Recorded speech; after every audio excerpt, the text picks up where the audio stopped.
Hello guys, এসেছি খড়গপুরে। তো আজকে আমার চলে যাওয়ার ডেট, আজকে চলে যাবো।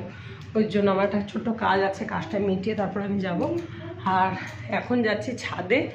ছাদে দেখাতে যে কত থোকা জুঁই ফুটে আছে, প্রচুর ফুটে আছে। আমার শ্বশুরবাড়িতেও ফোটে, কিন্তু একটা দুটো করে, এখানে এত ফুটেছে। তো ওটাই তোমাদেরকে দেখাবো। গাছ পুরো সাদা হয়ে আছে আর এত গন্ধ বেরোচ্ছে। আমি ভাবছি আজকে একটু নিয়ে যাবো আমার বাড়ির জন্য। আমার ওপরে অনেক ঠাকুর আছে ছোটো ছোটো, সেই ঠাকুরগুলোকে দেবো। চলো দেখিয়ে দিই কী কী গাছে কী কী হয়ে আছে। আন্টির হাতে প্রচুর ফলন হয়। আন্টি যা ফেলে দেয় টবে, তাই সব কিছুই হয়ে যায়। তো চলো দেখাই তোমাদের সাথে। এই দেখো, এটা হচ্ছে শিম গাছ, ফুল চলে এসছে শিম গাছে। আন্টি বলেছিল আগের বার প্রচুর শিম হয়েছিল, এবারও শিম হবে। এই যে খারকুন পাতা হয়ে আছে, দোপাটি গাছ, টাইম ফুলে। তাহলে কি এটা? এগুলো হচ্ছে বেলি ফুল। আমার কাকিমা রোজ সকালে তুলে নিয়ে চলে যায় পুজো দেওয়ার জন্য। তো কাকিমা আজকে আসেনি বলে এগুলো রয়ে গেছে এখনো, ওই জন্য তোমাদের সাথে শেয়ার করতে পারলাম, তোমাদেরকে দেখাতে পারলাম। তো চলো মেন গাছটার দিকে যাওয়া যাক। এখন মেন গাছটা হচ্ছে, দেখো থোকা জুঁই কেমন ফুটে আছে, দেখো সাদা হয়ে, কি অপূর্ব লাগছে দেখতে, তাই না? পুরো ভরে আছে দেখো।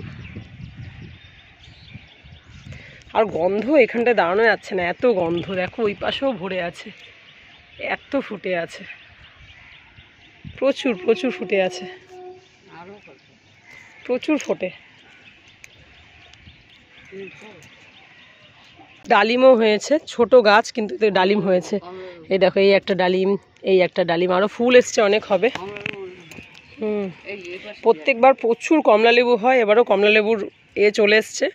এই দেখো দেখাচ্ছি কমলা লেবু, এখানে এই পাশে দেখো ভর্তি।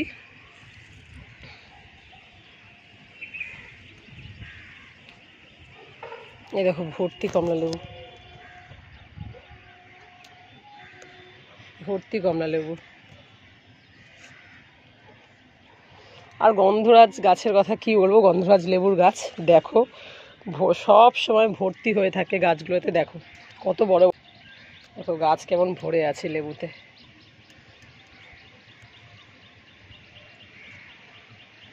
আর এই হলো শিউলি ফুলের গাছ। এটা আর 1 মাস পর থেকে ফুল দেওয়া শুরু হয়ে যাবে, আপ টু ডিসেম্বর অবধি ফুল দেবে। সব ফুল পুজোর আগে, বলে না শিউলি ফুল মায়ের বার্তা বহন করে নিয়ে আসে, সব ফুল নিচে পড়ে থাকবে, গন্ধে ভরে থাকবে, কি ভালো লাগে দেখতে। তো যাই রান্নাটা করে নিই। ইলিশ মাছটা রান্না করে চলে এসেছি। আর এখন যাব হচ্ছে সব সবজি দিয়ে ইলিশ মাছের মাথা দিয়ে একটা তরকারি করব, তো ওটাই করব। আর জেঠুর জন্য করব চিকেন, একটু চিকেন পড়েছিল, ও জন্য চিকেন করে দেবো, কারণ ইলিশ মাছটা বেশি নেই। প্লাস্টিকে রেখে দিতে হবে।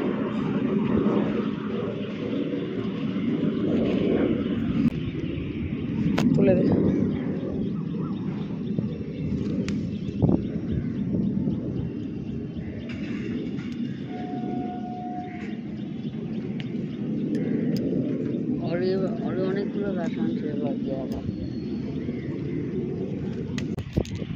কাকিমা আবার কালকের থেকে নেবে, আমি একটু নিয়ে যাই না। এটা হচ্ছে মৌরি গাছ, প্রচুর মৌরি হয়েছিল, প্রচুর মৌরি হয়েছিল এবার। আর এই যে পুরো পরিবেশটা আমার চেনা পাড়া।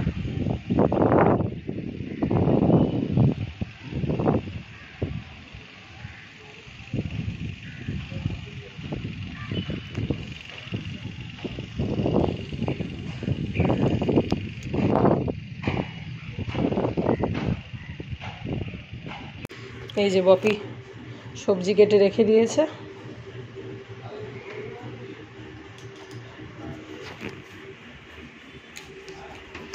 মাংসটা এবার ধুয়ে করব।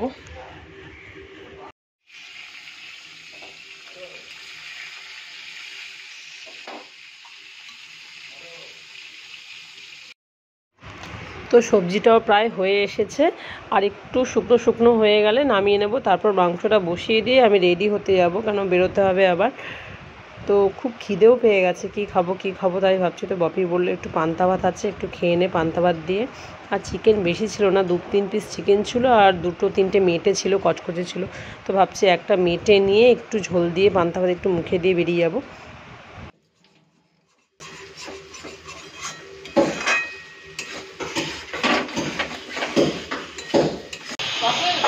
দেখি কি কি খাচ্ছে দেখো। পান্তা ভাত দিয়ে মাংস, বাবা মেটে দিয়ে জিভে জল চলে আসছে না। খাবি? না না না,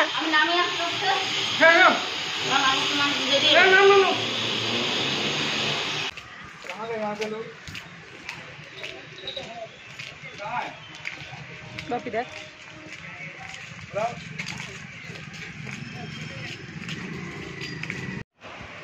আজকের মতো ভিডিওটা এখানেই শেষ করছি। সবাই ভালো থেকো। ভিডিওটি ভালো লেগে থাকলে অবশ্যই একটা লাইক করে দিও। দেখা হবে আবার পরের ব্লগে নতুন কোনো ভিডিও নিয়ে। যারা ফেসবুক থেকে দেখছো তারা পেজটাকে নতুন যারা ফলো করতে ভুলো না, আর যারা ইউটিউব থেকে দেখছো তারা অবশ্যই চ্যানেলটিকে সাবস্ক্রাইব করে পাশে থেকো। আজকের মতো টাটা।